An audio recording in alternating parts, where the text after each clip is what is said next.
मित्रों कैसे हैं? मित्रों, शुरू से आखिर तक आज का वीडियो देखिएगा। एक मैं बड़ी सनसनीखेज और बहुत ही रोचक रोमांटिक कहानियाँ सुनाने वाला हूँ।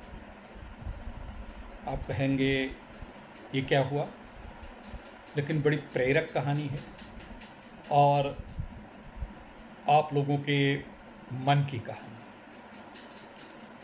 आप लोगों को एक रास्ता दिखाने वाली कहानी।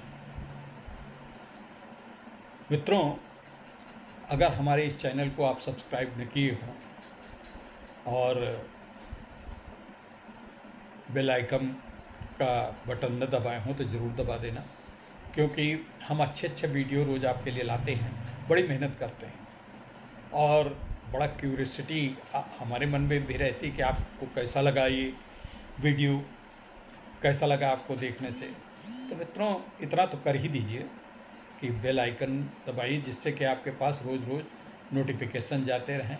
आपको हमारा कोई भी वीडियो मिस नहीं करना चाहिए। बहुत बढ़िया वीडियो होते हैं, आगे तो हम बहुत बढ़िया सामग्री और लाने वाले हैं। आपके अंदर ये उत्सुकता जो है, ये काल्पनिक उत्सुकता नहीं होगी, ये सत्यमेव है। और देखिए, बहुत बड़ी बड़ी हस्ती कुछ आने वाली हैं। एक फिल्म प्रोड्यूसर भी संभवतः आपके सामने आने वाले हैं।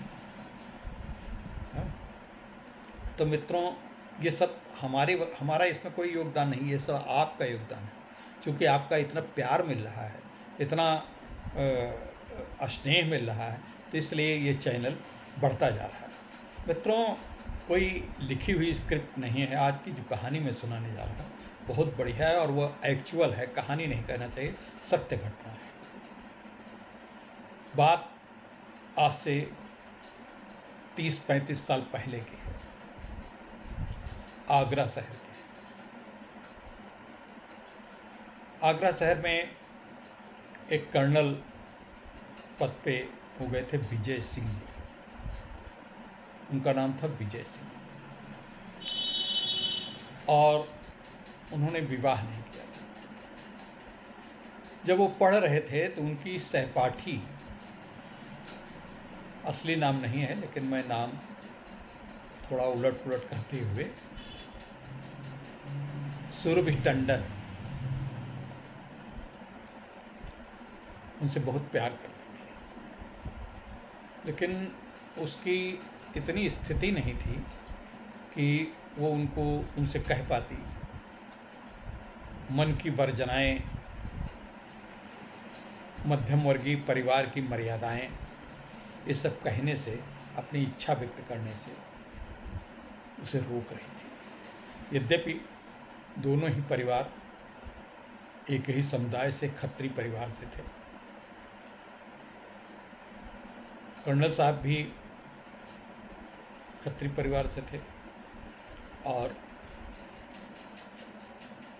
बहुत दोनों, फिर कर्नल साहब को बहुत प्रेम हो गया। कुछ पता तो चल ही जाता है, जब स्नेह दोनों तरफ से हो तो पता चल जाता है। कर्नल साहब भी बहुत प्यार करने लगे, लेकिन विवाह की बात हो नहीं पाई। दोनों के अभिभावक गणों में उस समय का आज के जैसा समाज नहीं था कि एडवांस हो के अपने पिताजी से अपने परिवार में कह सकें, वो कह नहीं पाए। लेकिन पत्राचार चलता रहा धीरे धीरे। पत्र, तब तो मोबाइल इतने थे नहीं, या चैट होती थी या ईमेल कर दें, ऐसा नहीं था, तब की बात है। और दुर्भाग्य कि कर्नल साहब, उनका उपनाम चिंटू था। चिंटू साहब का प्लेन से कहीं जा रहे थे और प्लेन से उनकी दुर्घटना हो गई। बहुत दिनों की लड़ाई झगड़े के बाद उनके दोनों पैर काटे जाने पड़े। वो सैनिक, एक दिव्यांग सैनिक हो गए। रिटायर तो नहीं किए गए, ठीक हो गए। तो वो लड़की रोज उनको देखने आती रही। उसने कोई अपने में बदलाव नहीं किया, बल्कि उसका प्रेम और प्रगाढ़ होता गया। लेकिन कर्नल साहब का भी बड़ा पवित्र प्रेम था। तो उन्होंने सोचा कि मुझ दिव्यांग के साथ इस लड़की का विवाह हो तो इसका जीवन बेकार जाएगा। इतनी सुंदर लड़की है टंडन, और उन्होंने उससे दिखावे में मुंह फेरना शुरू कर दिया। ये फिल्मी कहानी नहीं, ये सचमुच की घटना है। और चिंटू जी ने उससे बोलना बंद कर दिया। अंदर से तो बहुत प्यार करते थे, बहुत दुखी होते थे, लेकिन बोलना, उससे कहा कि तुम मत आया करो, मैं तुमको देखना नहीं चाहता, पसंद नहीं करना चाहता, मैं तुमसे घृणा करता हूँ, ये सब करता हूँ। वो बहुत रोती थी घर पे जाकर। बहरहाल वो चले गए, ठीक हो गए। 2-3 महीने 4 महीने के बाद फिर वो ड्यूटी ज्वाइन कर लिए, फिर कहीं किसी पद पे हो गए। 10-12 साल 15 साल के बाद आए, 20 साल के बाद आए, जब वो रिटायर हुए तो कुछ दिनों के बाद वो एक समारोह में गए, एक इंटर कॉलेज में बुलाया गया उनको। सम्मान होना था सैनिकों का कारगिल युद्ध के बाद, तो उसमें वो मुख्य अतिथि, तो चूँकि रिटायर्ड थे तो उनको भी बुलाया गया। वहाँ गए तो उस स्कूल की प्रिंसिपल, जब देखा नाम वही टंडन, अब जिन्होंने सोचा कि शायद वो हों, बहरहाल वो आई और इनको भी देखा, इनका मुख्य अतिथि, इनको माला देके इनका सम्मान किया। खैर बातचीत हुई और ये व्हील चेयर से ऊपर पहुँचे, भाषण भी दिया, सब कुछ दिया। सब प्रिंसिपल अपने गंभीर, वो भी प्रौढ़ हो गई थी, काफ़ी प्रौढ़ हो गई थी। इन्होंने बड़े सहमे सहमे अंदाज में पूछा, आपका परिवार कैसा है, आपके कितने बच्चे हैं, आपके पति कहाँ हैं? तो उसने कहा कि ये सब अब पूछने का वक्त नहीं रहा। बहरहाल लौट आए, कुछ बात उसने नहीं बताया। 3-4 दिन के बाद अब इन्होंने पता किया, जब उससे फिर टेलीफोन से बात की, पता करा, तो उसने कहा कि मैंने तो एक मन से किसी से शादी की थी, उसने हमको तिरस्कार करके लौटाल दिया था। तब से मैंने उसी को मन में अपने वर्ण करके आज तक मैंने कोई विवाह नहीं किया। मैं प्रिंसिपल हूँ, कुछ दिन के बाद मैं रिटायर हो जाऊँगी, बस अब मेरा क्या। दोनों बहुत वो हुए। बहरहाल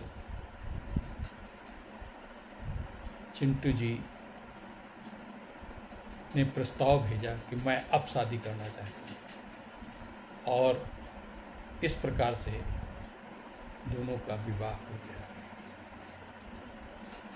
मुझे अभी करीब 20-25 दिन पहले एक फेसबुक पे दोनों लोगों से एक उनका फ़ोटो देखा, तो फ़ोटो तो बहुत परिवर्तन हो गया, समझ में नहीं आया। लेकिन जब मैंने बड़ा प्रयास करके पूछा पाछा तो पता चला हाँ ये वही लोग, बहुत बुजुर्ग हो गए हैं और हमसे बड़े थे। मेरी उम्र 66 साल की है, तो वो कम से कम 10-12 साल बड़े होंगे, 76 साल के होंगे। लेकिन ये वही लोग थे। आज एक घटना सहसा आप लोगों को बताया, थोड़ा इसमें रोमांस भी है, त्याग भी है और प्रेम के आदर्श की पराकाष्ठा भी।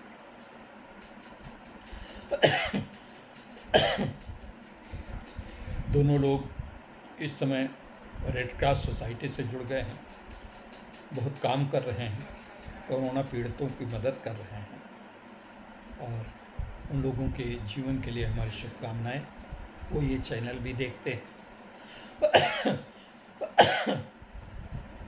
और मैंने उनको शुभकामना भेजी।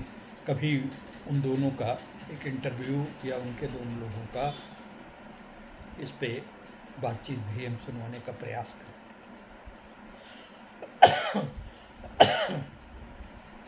खांसी आ गई, कोई डरिएगा नहीं, इस समय सूखा है, मन प्यास लगी थी इसलिए खांसी आ गई, कोई ऐसी बात नहीं।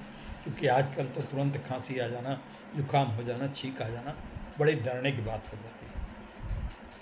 मित्रों, थोड़ा सा हंसे खेलें, थोड़ा सा हम लोग आपस में मनोविनोद करें, थोड़ा सा अपने पिछले जीवन में जी लें। और खुश रह करके अपने आगे जीवन के लिए सकारात्मक बातें करें। ये सब संकट काल है, संकट काल बहुत जल्दी बीत जाएगा और अच्छा समय आएगा। मित्रों, आपका इस चैनल का वॉच टाइम बढ़ रहा है, थोड़ा सा आप लोग सब लोग और मदद कर दें। हमारे जो पदाधिकारी गण हैं जो बड़ा उदासीनता बरत रहे हैं, अगर वही थोड़ी सी मदद कर दें। कोई बताता है हम 4 देखे हैं वीडियो, 5 देखे, 4-5 वीडियो से नहीं होने वाला। आप कम से कम 15 वीडियो जो अब तक के चले हैं पिछले किसी भी समय देख लीजिए, देख डालिए। कोई उसमें बुरी बातें तो है नहीं, अच्छी बातें हैं, आपके मन की बात है, आपकी प्रेरणा देने वाली बात है, आपको सशक्तिकरण करने वाली बात है, आपको जगाने वाली बातें हैं। तो इसको देखने में क्या हर्ज है। हमारे रिजवान भाई, प्रवीण सिन्हा, सीमा कमल जी बहुत प्रयास करके मदद कर रहे हैं। बीच बीच में हमारे डॉक्टर मनोज गुप्ता भी थोड़ी बहुत मदद कर देते हैं, ज़्यादा तो नहीं करते लेकिन थोड़ी बहुत करते हैं, वो भी कभी कभी आ जाते हैं। अंजलि जी बड़े उत्साह से इसमें जुटी हुई थी, लेकिन हम लोगों का सौभाग्य है कि वो ठीक हो गई, कोरोना से पीड़ित थी और अब वो पूर्णतया ठीक हैं, लेकिन अभी उनको आराम की ज़रूरत है। वो जैसे ही पूरी तरीके से स्वस्थ हो जाएंगी वैसे ही फिर आएंगी आपके साथ। बहरहाल आप लोग वॉच टाइम बढ़ाने में तो मदद करिए। हम हमारे रिजवान भाई, हमारे प्रवीण सिन्हा जी बहुत आप लोगों से रिक्वेस्ट कर रहे हैं। इतनी तो मदद अगर हम ईश्वर से करे होते तो ईश्वर आकर के कहता कि लाइए हम आपका वॉच टाइम बढ़ा दें, और आप लोग ध्यान नहीं दे रहे हैं। हम 4-5-6 लोग जुटे हुए हैं, थोड़ा सा आप मदद करिए, प्लीज़ जुट जाइए। ये सब न बताइए हमें कि हम 4-5 देखिए, 4-5 कुछ नहीं वीडियो, 4-5 वीडियो देखने से क्या होता है। 300 वीडियो आ चुके हैं, आप 4-5 अभी अगर हम पूछ लें 4-5 वीडियो में क्या देखा, कैसे देखा, उसके प्रश्न करें तो आप कुछ नहीं बता पाएंगे। मैं नाराज़ नहीं हो रहा हूँ, मैं सच बता रहा हूँ, सच है। तो प्लीज़ आप देखिए, हमारा थोड़ा मनोबल बढ़ाइए। अगर ये वॉच टाइम हो जाएगा, इसका पूरा मोनेटाइजेशन हो जाएगा, तो इससे आपके भाई बहनों का फ़ायदा होगा। इस समय सब व्यवसाय अच्छे भलों के बंद हैं, तो दिव्यांगों के क्या कहने। दिव्यांगों के भी व्यवसाय, दिव्यांगों के भी कमाई के साधन, दिव्यांगों के भी पढ़ाई के माध्यम सब बंद है। ट्रेनिंग कहाँ करने जाए, कैसे जाएं, किस तरीके से जाए और कब तक बंद रहेगा ये कोई नहीं जानता। तो अगर कुछ बहुत थोड़ा आपका एनजीओ मजबूत हो जाए, किसी एक दिव्यांग की हम सहायता अगर कर पाएंगे तो बहुत बड़ी बात है। 10-12 करोड़ दिव्यांगों में एक दिव्यांग की भी सहायता कर सकें तो हमारे लिए एक समुद्र में बूंद के बराबर ही सही, लेकिन उस बूंद का भी महत्व है। तो प्लीज़ थोड़ा सा आप हमारी मदद करिए, है? हम बड़ी उम्मीद लेकर बैठे हैं। इस कहानी में देखिए कितना, जो अभी कहानी हमने सुनाई, ये उम्मीदों की सफलता है। तो हमारी उम्मीदों की भी सफलता आप पूरी करें। नमस्कार, कल फिर मिलेंगे एक नए विषय के साथ।